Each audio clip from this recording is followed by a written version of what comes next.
Salut la Bulls Nation, bienvenue sur French Bulls TV, vidéo dans laquelle on va revenir sur le match à Boston, la défaite 123-119, dont j'ai pas particulièrement apprécié la prestation, notamment sur le plan offensif, mais on va y revenir.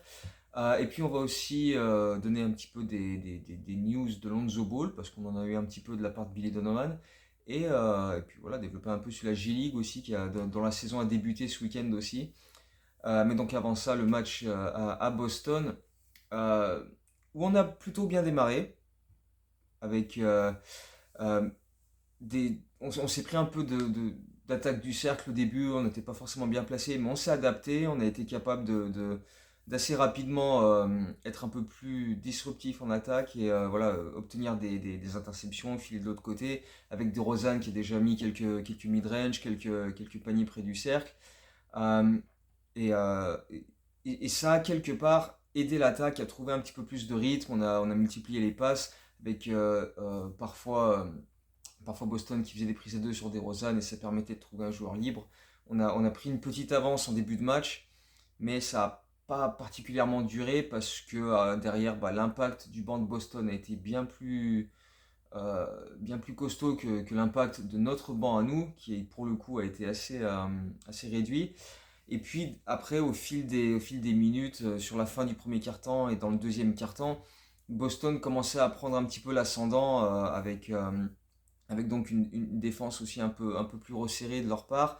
On avait moins d'opportunités d'aller vers le cercle et d'inscrire des paniers faciles, quoi. Et donc ça nous a un peu sorti de notre rythme en attaque. Défensivement, on n'était pas si mauvais que ça, mais je trouve que, enfin, surtout vers la fin du deuxième quart-temps, Boston s'imposait plus physiquement, prenait un peu plus de rebonds, était plus présent dans les duels 50-50, les hustle play, etc. Et c'est ce qui, pour moi, leur a permis d'être devant la pause, même si aussi on a perdu quelques ballons un peu bêtement sur les dernières possessions. Et on a commencé le troisième quart-temps de la même façon, avec pas mal de ballons perdus, même si j'ai trouvé qu'on a fait un plutôt bon taf pour revenir en défense et contester sur ces transitions, plutôt que de laisser Boston mettre des paniers faciles en transition. On est plutôt bien revenu, on a fait quelques contests intéressants, donc il y avait quand même, c'était pas tout négatif, mais enfin bon, ce serait quand même mieux d'éviter de perdre autant de ballons, parce qu'il y a eu beaucoup d'actions, beaucoup trop confuses, beaucoup trop prévisibles pour Boston, voilà, ils savent que la passe va aller là, hop, ils interceptent la balle, ils partent de l'autre côté. Et je pense qu'en fait, on a été tout simplement trop passif en attaque. On manquait d'imagination, d'adaptation. C'est la défense de Boston qui était solide, évidemment. Mais on n'a jamais proposé autre chose pour dire, ah bah tiens, on va vous surprendre en faisant ça. Parce que bah non, on était trop prévisible et c'était beaucoup trop souvent, voilà, DeRozan qui a fait un festival sur ce match-là, hein. On sortira les stats après, mais derrière DeRozan et parfois Vucevic, ça manquait trop d'inspiration, de danger. On n'a pas vraiment eu quelqu'un derrière. Il y a eu quelques bons drives d'Ayo, mais, euh, après ça, ça manquait personne n'a vraiment été capable de prendre le scoring ou même juste de mettre en place quelque chose offensivement avec du jeu fluide, des passes, etc. On n'a pas vu ça, quoi. Euh, Zach LaVine a été un peu en dessous sur ce match-là, on l'a pas beaucoup vu. Mais bref, malgré tout, enfin, dans ce troisième carton, on se prend un run, on revient avec un ou deux paniers à 3 points sur la fin du troisième quart. Mais, mais voilà, c'est trop prévisible, on perd trop de ballons et puis on finit par de nouveau prendre un écart dans le quatrième carton. Et là encore, on revient, donc c'est bien, on continue d'être là, on lutte, on obtient quelques stops défensifs, on a des contre-attaques, des paniers faciles à droite à gauche. Mais sur l'ensemble du match, notre attaque était beaucoup trop brouillonne. On n'a pas mis de pick and roll en place, ou très peu. On n'a jamais imposé notre rythme, en fait. On a subi plus qu'autre chose. Et c'était un match très lent, très haché, beaucoup de lancers francs des deux côtés. DeRozan en a shooté 22, Tatum en a shooté une vingtaine aussi. Donc c'était un match où voilà, il y avait beaucoup d'arrêts de jeu, c'était difficile de vraiment enchaîner les actions, de développer du rythme, etc. Donc c'était un match vraiment haché et compliqué à ce niveau-là, qui n'était pas franchement très agréable à regarder d'ailleurs. Mais mine de rien, on était dedans. Vucevic a mis plusieurs paniers à 3 points précieux dans les dernières minutes du quatrième quart-temps, dont un qui nous ramène à 2 points alors qu'il reste 56 secondes, un truc comme ça. Derrière, Tatum rate un lancer franc. On a la possibilité d'égaliser sur un 3 points de Patrick Williams, mais il le loupe alors qu'il est relativement ouvert. Et derrière, derrière Boston conclut le match avec plusieurs lancers francs. Ils mettent des lancers, nous on rate notre attaque et on fait faute pour essayer de casser le chrono, etc. Mais Boston n'a pas tremblé au lancer franc. Et il y a un joueur qui nous a absolument pulvérisé, c'est Brogdon. Malcolm Brogdon, à lui tout seul, il nous a mis une misère pas possible. 25 points à 9 sur 10 en sortie de banc. Et puis voilà, des drives, des accélérations où on n'arrivait pas à le rattraper. Il s'imposait physiquement, il bousculait les types et on n'a jamais su le stopper. Donc il a vraiment été un facteur X très très important pour Boston sur ce match-là. Et, euh, et quand tu es capable de sortir des mecs comme Brogdon et Derrick White de ton banc, c'est un vrai luxe pour une équipe qui se veut ambitieuse. Donc non, là, voilà. Boston était au-dessus. Tatum a été encore très très fort sur ce match-là, hein, comme il l'est depuis le début de saison. Euh, mais je pense que ouais, encore une fois, c'est notre manque de, de, de diversité en attaque qui a fait qu'on a eu trop de difficultés et le manque d'impact de notre banc parce que DeRozan a été exceptionnel, 46 points, 13 sur 23 au shoot et 20 sur 22 au lancer. Donc lui, il a fait son taf en sorte après un match où il était à 9 points. Franchement, j'ai pas regardé les stats, mais la dernière fois où il a fait un match en dessous des 10 points, DeRozan, ça doit remonter à bien bien bien longtemps. Déjà, en tout cas, c'était le premier sous le maillot des Bulls. Et là, sur ce match-là, bon, bah, il s'est rattrapé, on va dire. Il a été monstrueux. Vucevic a été très très bon aussi. Un gros double-double avec 24 points, 12 rebonds. Il a shooté à 10 sur 14, 4 sur 5 à 3 points. Donc lui aussi, il a fait de grands taf. Il s'est imposé à l'intérieur. Il a joué des bons post-up. Il a donné quelques bonnes passes. Et même défensivement, il n'a pas été totalement à la rue non plus. Il a fait quelques bons contests intéressants. Ayo, comme je l'ai dit, quelques bons drives. Mais derrière ça, offensivement, Dragic, il s'est fait bousculer tout le long par Brogdon. Et dès qu'il a tenté d'aller au cercle, il se faisait contrer. Javonte Green, on l'a pas vu. Caruso, on l'a pas vu. Derrick Jones Jr., il a jamais réussi à mettre en place les pick and roll qu'il mettait avec Dragic sur les matchs d'avant. Euh, donc voilà, et Zach LaVine il a mis 16 points à 6 sur 13, mais tu avais l'impression qu'il voilà, il n'arrivait pas à se mettre en jambes, et même lui l'a dit qu'il n'est pas à 100%, il l'a encore reconnu après le match, qu'il n'en est pas encore à 100% et qu'il a toujours... euh, Enfin, il a pas récupéré sa vivacité, son explosivité, son premier pas rapide pour attaquer le cercle. Et du coup, c'est plus des shoots mi-distance, des shoots de loin. Et encore une fois, on l'avait déjà évoqué dans d'autres vidéos. Quand il attaque le cercle, c'est uniquement sur transition parce qu'il a de l'espace devant lui. Mais s'il doit partir en 1 contre 1 face à un type, c'est beaucoup plus compliqué en ce moment. Il n'a pas encore les jambes, le peps, le tonus pour ça. Donc pour l'instant, il ne le fait pas. Et du coup, bah, ça complique un peu nos- la variation qu'on peut mettre dans notre jeu offensif, quoi. Et encore une fois, voilà, on l'avait déjà noté dans plusieurs matchs cette saison, dans d'autres vidéos, dans d'autres articles. Euh, on fait très peu de passes décisives. Là, on en a fait 21 sur 43 ou 44 paniers. Donc c'est très peu. Je crois qu'on est les 5 pires équipes de la ligue au niveau des passes décisives en moyenne par match. Et on a 17 balles perdues. Donc tu as presque autant de balles perdues que de passes décisives. C'est difficile dans ces conditions-là. Avec en plus un banc qui, en tout et pour tout, inscrit 15 points quand Brogdon, lui, en inscrit 25 de l'autre côté en sortant du banc à lui tout seul. C'est difficile d'aller gagner à Boston. Tu peux peut-être sur un soir ou deux battre une équipe moyenne qui a un soir sans, mais face à Boston, c'est beaucoup trop peu. C'est beaucoup trop peu pour espérer s'imposer. Même si au final le score n'est que de 4 points, l'écart n'est que de 4 points, 123-119. Et à 40 secondes de la fin, tu étais encore dans le match avec la possibilité de le gagner.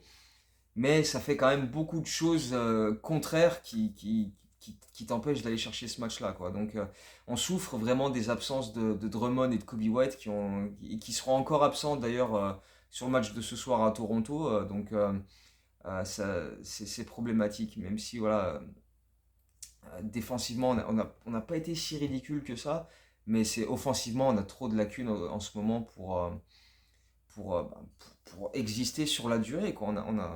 On manque beaucoup trop de variations dans notre jeu et de collectif avec du mouvement loin du ballon, etc. euh, pour, euh, pour, pour, pour espérer autre chose, quoi. Donc voilà, c'est une défaite face à Boston qui est assez logique au final. Et maintenant, bah, avec le back-to-back face à Toronto, va falloir montrer un peu autre chose. Ça revient aussi à Donovan, hein, va falloir être un peu plus créatif pour trouver d'autres solutions. Parce que là, si on compte juste sur DeRozan et Vucevic, comme on l'a un peu fait en fin de saison l'an dernier, un peu beaucoup trop fait en fin de saison dernière, ça va devenir compliqué. Donc là, on doit trouver d'autres solutions. Euh, Retrouver des automatismes collectifs et rentrer nos shoots ouverts quand on en a. Mais là, c'est vrai que hier, la défense de Boston nous a empêché d'en avoir beaucoup. Donc c'était quand même compliqué. Euh, mais voilà, ça reste une défaite. Ça reste une prestation de qualité assez moyenne pour ma part. En tout cas, moi, je la vois comme ça. Il va falloir se relancer sur ce back-to-back contre Toronto en sachant qu'on n'aura toujours pas Drummond et Kobe White au moins sur le premier match. Après avoir lundi pour le retour à Chicago, si on peut récupérer au moins un des deux, ce serait une bonne idée. Donovan qui précisait que Drummond avait encore un peu de difficulté au niveau de quand il tournait la tête et tout, parce qu'il a un problème à l'épaule et ça se propage un peu dans le cou. Et donc voilà, en termes de mobilité, il a encore un petit peu de soucis. Donc on va espérer que ça se règle rapidement parce qu'on a vraiment besoin de ses rebonds offensifs, de ses secondes chances, de ses contests près du cercle, etc. Donc ouais, ça ferait du bien.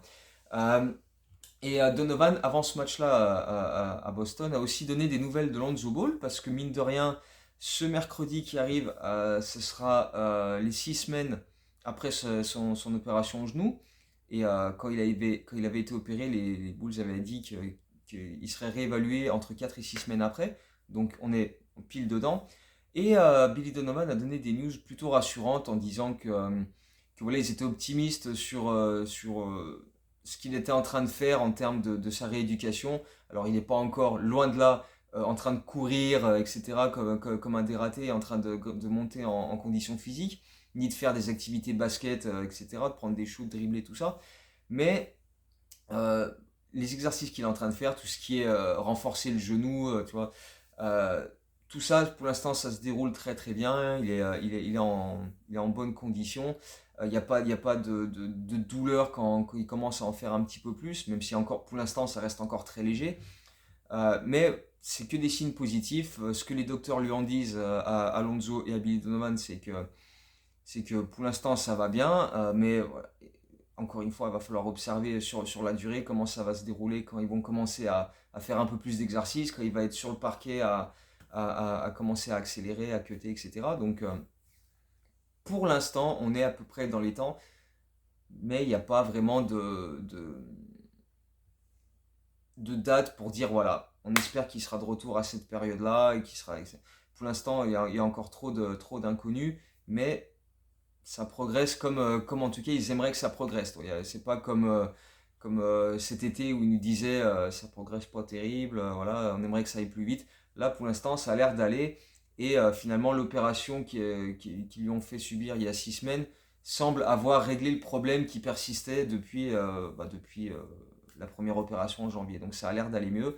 Maintenant c'est une question d'augmenter un petit peu les doses de travail au fur et à mesure, voir comment il répond et ensuite voir quand il peut monter sa condition physique et être capable de revenir sur un parquet. Mais ça, on en est encore relativement loin, donc voilà.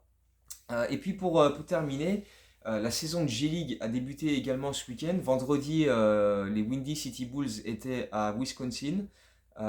Et le lendemain, en back-to-back, c'était le match inverse à Chicago face à Wisconsin. Donc les Bulls ont emporté le premier match à l'extérieur, mais ont perdu le match à domicile avec le duel des frères Antetokounmpo, puisqu'on a Costas en tout et contract et Wisconsin a Alex Antetokounmpo, donc c'était plutôt intéressant à suivre. Et il y avait également Marko Simonovic qui a été envoyé en G-League pour ces deux premiers matchs. puisque de toute façon, il ne joue absolument pas avec le roster principal, même quand on a des blessés, même quand Drummond n'est pas là, même Tony Bradley ne joue pas, donc Simonovic semble être derrière lui dans la rotation, et donc du coup ne joue vraiment pas du tout. Mais Simonovic et Antetokounmpo étaient titulaires sur ces deux matchs des Windy City Bulls. Et on a vu des trucs assez intéressants avec des rebonds offensifs, des dunks, des pick and roll bien exécutés, des alley-oops, tout ça, des paniers en puissance près du cercle. Donc c'était de la part des deux. Donc c'était plutôt intéressant, même si bon voilà, ça reste de la G-League, il faut développer un peu plus. Mais au moins, tu peux les observer, voir ce qu'ils donnent, voilà, balle en main, sur un parquet, collectivement avec les autres, etc.